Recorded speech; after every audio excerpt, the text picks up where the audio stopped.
Como é que as suas emoções, de fato, afetam a sua saúde mental? Vamos pensar sobre isso? A gente fala muito de inteligência emocional, de lidar com as emoções, etc. Mas vamos pensar um pouquinho mais no cerne disso. Quando a gente fala de afetividade, né? Que é justamente o sentir das emoções e a interpretação que eu tenho sobre tudo isso, né?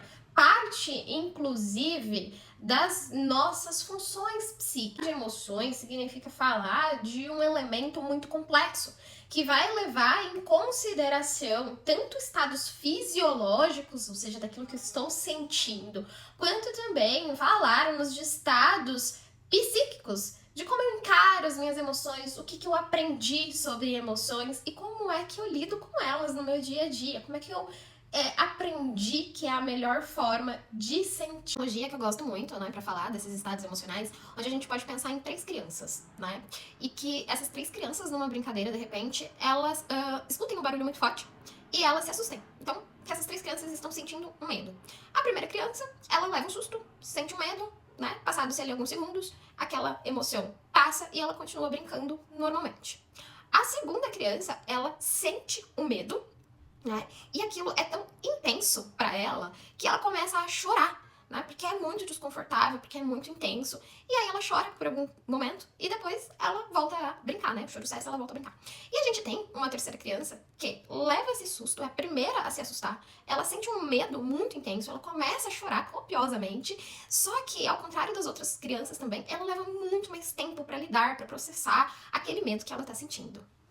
Então aqui a gente está falando de 3 elementos que são muito importantes, né, quando a gente fala no sentir das emoções, que é a intensidade, ou seja, o quanto que eu senti, né? A gente também vai falar da temporalidade, ou seja, por quanto tempo eu senti, e o retorno ao nosso estado basal, ou seja, quanto tempo eu levo para conseguir me regular, né, dessas emoções que eu estou sentindo. E por que eu tô trazendo essas explicações pra você? Porque quando a gente tem dificuldade, né, o nosso ambiente muitas vezes não conseguiu suprir as minhas necessidades de lidar com esses estados emocionais, quando ele não me ensinou a me regular quando a minha intensidade era muito grande, ou quando eu tinha mais dificuldade em voltar para o meu estado basal depois de sentir determinada emoção, a gente vai criando formas meio disfuncionais de lidar com esses elementos do nosso estado emocional. E isso lá na frente pode acarretar em problemas para minha saúde. Então, a minha dificuldade de lidar com as minhas emoções pode, por exemplo, fazer com que eu tenha relacionamentos muito instáveis, marcados por muita dependência, por abandono precoce das minhas relações, ou até mesmo por